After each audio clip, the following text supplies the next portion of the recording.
Now, we mentioned in the intel before the music break of a particular underlying issue that has been discussed at top levels and was discussed in the 3-day meeting that took place Saturday through Monday evening.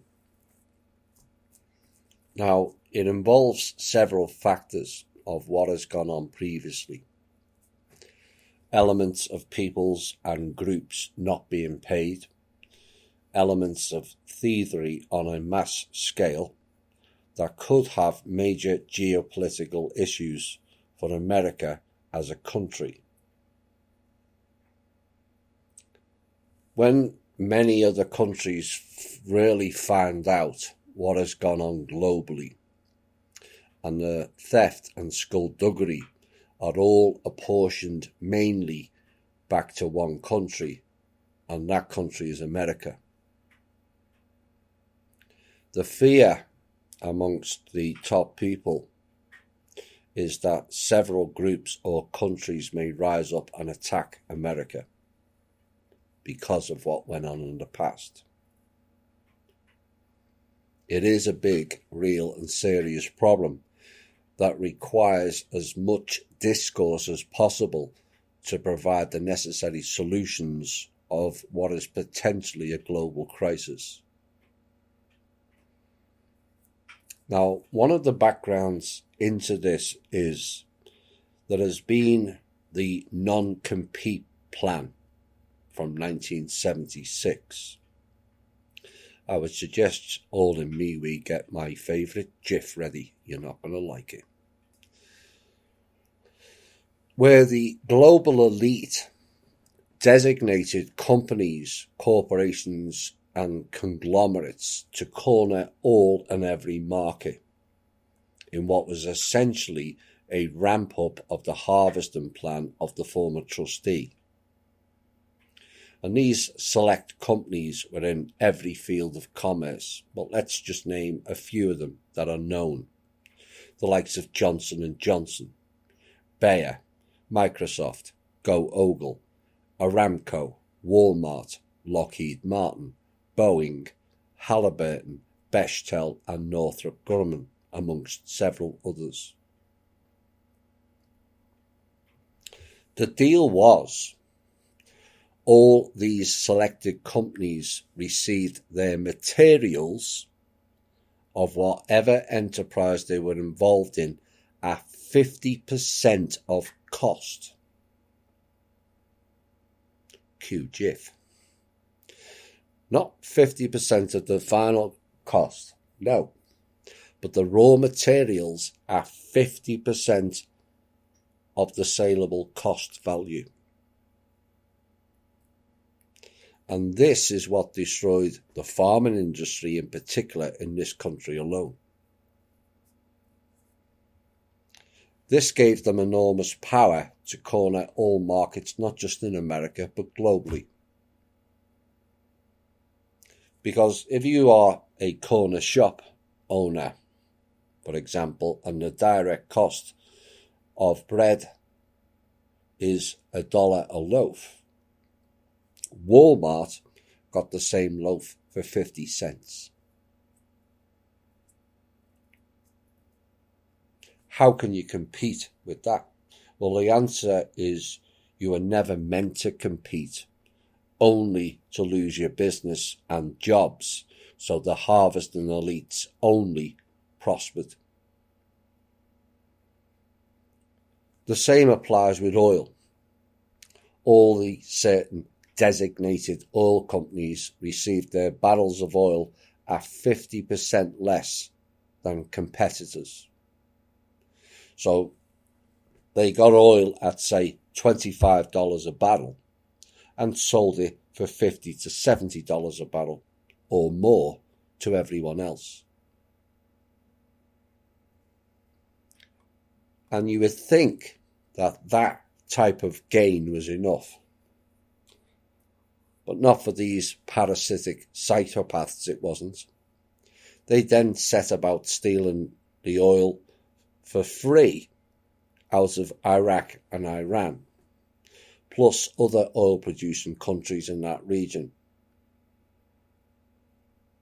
Their only costs then was the shipping of it to various ports, be it China via Pakistan, which we stopped, or Houston, Texas via Saudi Arabia-based company Aramco, who got the sole contract to process all the stolen oil, which is why Saudi is protected, which was then shipped to Venezuela, and Chavez shipped the free oil to Houston.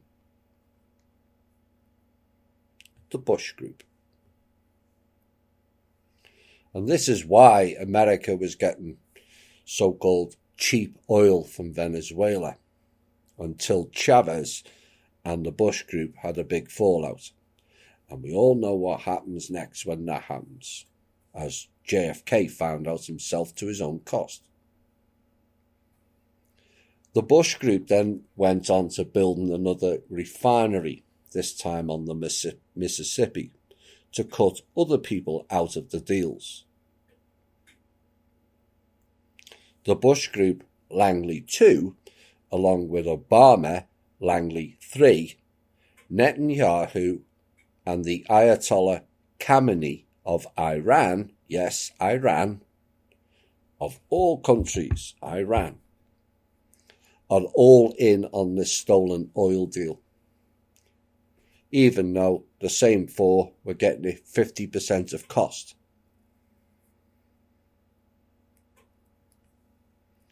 Iran, the great boogeyman country to the portal people, and yet here we have two ex-American presidents, along with the AIPAC lobbyist darling Netanyahu, all doing deals together to line their own pockets at the expense of their countries and peoples. Sickening levels of greed that the majority of which stems out of America. But what the world needs to know is countries are not relevant in global level criminality. All countries have been used as pawns. It's no different to the past of blaming the British and Dutch countries. They were both ran by corporations known as the Indies Tea Companies and has zero to do with Britain or Holland. The same applied with the Roman invasions. That had zero to do with Italy and or Italians or Alexandria and Greece either.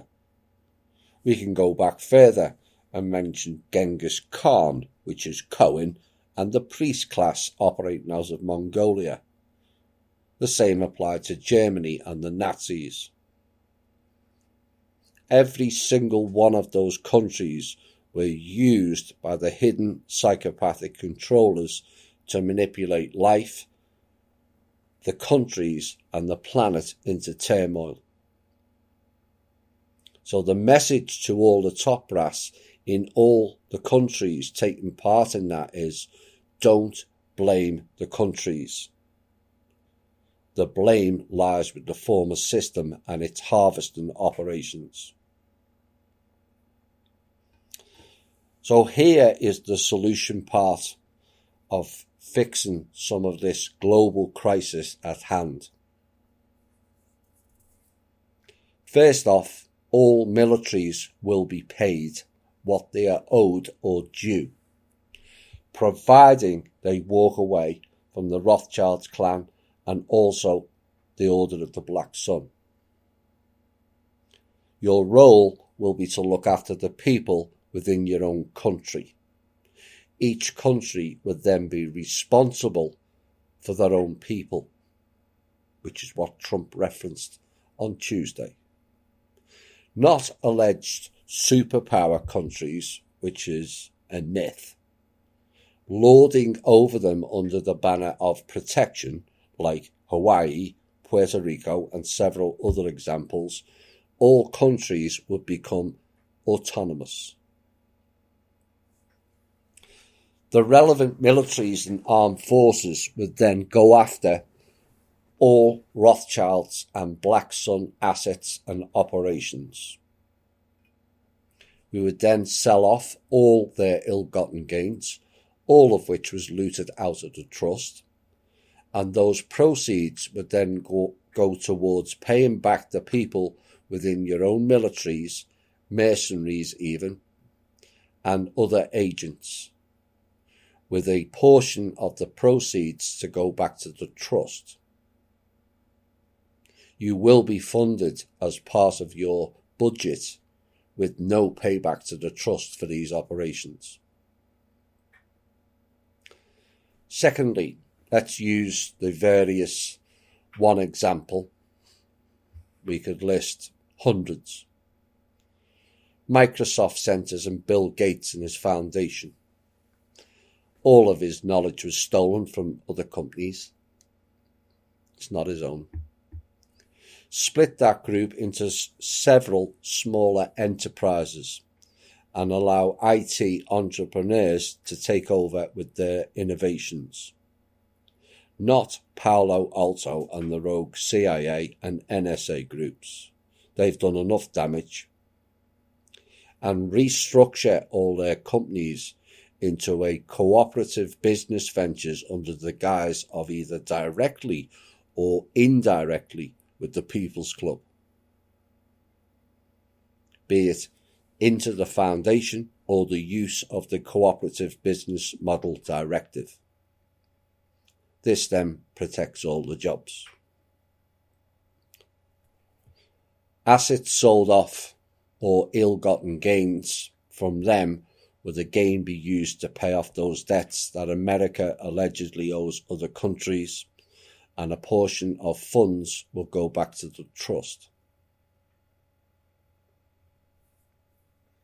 This will ensure no average person within those countries or companies will lose their jobs, but they will be trained to operate in a different way than the past, of which all companies failed. All of them. The ones that didn't only thrived by massive cheating and losing out of the trust in the past or the non-compete plan.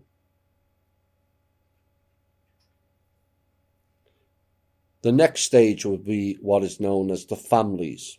Again, largely ill-gotten gains based on favourable deals and contracts, deceiving of the people and the countries. Remove their ill-gotten gains also and disperse accordingly. The idea that 10 so-called bloodline or special families owns 72% of American land alone is not conducive to moving forward in a sharing-based world. Take it off them and give it back to the people. No one person, group, or country owns anything on this planet. Currently, though, it's all owned by the trust. But the trustee, as the guardian, not the owner of the trust, wants to share it all out equally to everybody. No ifs, no buts. The idea that some group owns the oil, diamonds or gold or any other asset is the old way. That failed us all, including the so-called chosen ones, special families and certain dragon groups. All assets on this planet belongs to every single person or being on or in it.